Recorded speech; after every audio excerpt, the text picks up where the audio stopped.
ఆంధ్రప్రదేశ్ రాజకీయాల్లో త్వరలోనే ఒక ఊహించని పెను భూకంపం రాబోతోందా? ఏపీ పొలిటికల్ మ్యాప్ పూర్తిగా మారిపోనుందా? ఇప్పటి వరకు మనం చూసిన 25 లోక్సభ స్థానాల లెక్క ఇక ముగిసిపోబోతోందా? అవును, కేంద్ర ప్రభుత్వం త్వరలోనే తీసుకోబోయే ఒక సంచలన నిర్ణయం ఏపీ రాజకీయాల్లో కొత్త రణరంగానికి తెరలేపబోతోంది. ఆంధ్రప్రదేశ్ లో ప్రస్తుతం ఉన్న పార్లమెంటు స్థానాల సంఖ్య ఏకంగా 38కి పెరగబోతోంది. అంటే దాదాపు 13 కొత్త ఎంపీ స్థానాలు అదనంగా రాబోతున్నాయి. ప్రధాని మోదీ ఆర్థిక సలహా మండలి ఇచ్చిన ఈ నివేదిక ఇప్పుడు దేశవ్యాప్తంగా, ముఖ్యంగా తెలుగు రాష్ట్రాల్లో పెను సంచలనంగా మారింది. అసలు ఏ నియోజకవర్గాలు ముక్కలు కాబోతున్నాయి? దీనివల్ల ఏపీలో ఏ పార్టీకి లాభం, ఏ పార్టీకి నష్టం? ఈ వీడియోలో పూర్తి వివరాలు తెలుసుకుందాం. వివరాల్లోకి వెళ్తే, దేశవ్యాప్తంగా నియోజకవర్గాల పునర్విభజన లేదా డీలిమిటేషన్ ప్రక్రియపై కేంద్ర ప్రభుత్వం చాలా కాలంగా కసరత్తు చేస్తోంది. ఇందులో భాగంగానే ప్రధానమంత్రి ఆర్థిక సలహా మండలి కేంద్రానికి ఒక కీలక నివేదిక సమర్పించింది. ప్రస్తుతం దేశవ్యాప్తంగా ఉన్న 543 లోక్సభ స్థానాల సంఖ్యను ఏకంగా 824కి పెంచాలని ఈ మండలి ప్రతిపాదించింది. గతంలో దీనికి సంబంధించిన బిల్లు కొన్ని కారణాల వల్ల ఆగిపోయినప్పటికీ ఇప్పుడు మహిళా రిజర్వేషన్ బిల్లు అమల్లోకి వచ్చే సమయానికే ఈ డీలిమిటేషన్ ప్రక్రియను కూడా ఎలాగైనా పూర్తి చేయాలని కేంద్రం పట్టుదలగా ఉంది. జనాభా ప్రాతిపదికన ఈ మార్పులు చేయబోతున్నారు. ఇక అసలు విషయానికి వస్తే, ఈ కొత్త ఫార్ములా ప్రకారం ఆంధ్రప్రదేశ్ లో జరిగే మార్పులు చూస్తే ఎవరికైనా మైండ్ బ్లాక్ అవ్వాల్సిందే. ప్రస్తుతం ఏపీలో 25 లోక్సభ స్థానాలు ఉంటే పునర్విభజన తర్వాత ఆ సంఖ్య 38కి చేరుకుంటుంది. ఈ నివేదికలో కొన్ని నియోజకవర్గాలను ఏకంగా 3 భాగాలుగా విభజించాలని సిఫార్సు చేశారు. ముఖ్యంగా రాయలసీమ రీజియన్ లోని కడప, రాజంపేట, అనంతపురం, కర్నూలు, నంద్యాల పార్లమెంటరీ స్థానాలను ఒక్కొక్క దానిని 3 వేర్వేరు నియోజకవర్గాలుగా మార్చబోతున్నారు. అంటే రాయలసీమలోనే సీట్ల సంఖ్య భారీగా పెరగనుంది.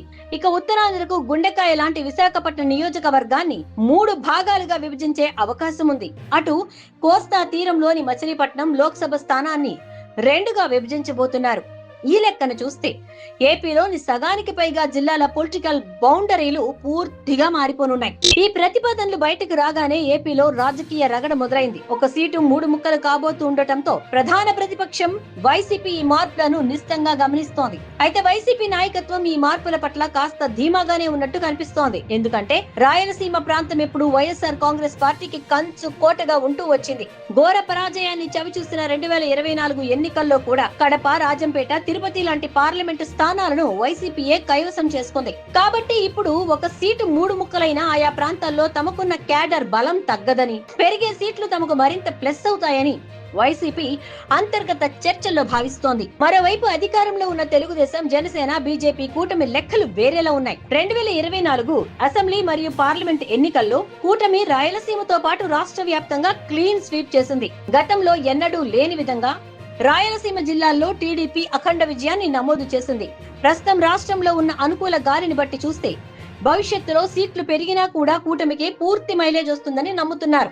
అదనంగా వచ్చే 13 స్థానాల్లో మెజారిటీ సీట్లను తమ ఖాతాల్లోనే వేసుకోవచ్చని కూటమి నేతలు గట్టి అంచనాలతో ఉన్నారు.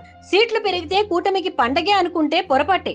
ఎందుకంటే సీట్లు పెరిగే కొద్దీ 3 పార్టీల మధ్య సీట్ల సర్దుబాటు తలనొప్పులు, అంతర్గత గ్రూపు తగాదాలు కూటమి కొంపు ముంచే ప్రమాదం కూడా ఉంది. ఒక లోక్సభ స్థానం 3గా మారినప్పుడు టికెట్ ఆశించే నాయకుల సంఖ్య విపరీతంగా పెరుగుతుంది.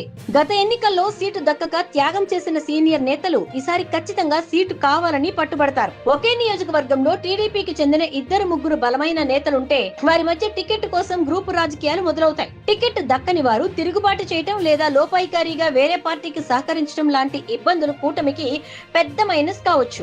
ప్రస్తుతం కూటమిలో 3 పార్టీలున్నాయి. 25 సీట్లున్నప్పుడే సీట్ల సర్దుబాటు కోసం నేతలు చాలా సర్దుకుపోవాల్సి వచ్చింది.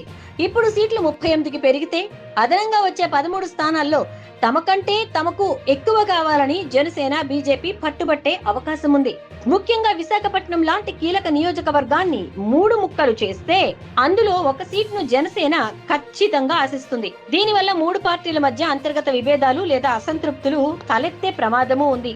ఇక చాలా కాలంగా ఒక అపోహ ఉంది. జనాభా నియంత్రణ పాటించినందుకు దక్షిణాది రాష్ట్రాలకు సీట్ల విభజనలో అన్యాయం జరుగుతుందని, అయితే ఈ కొత్త ఫార్ములా ఆ అపోహలకు చెక్ పెట్టేలా ఉందని రాజకీయ విశ్లేషకులు చెప్తున్నారు.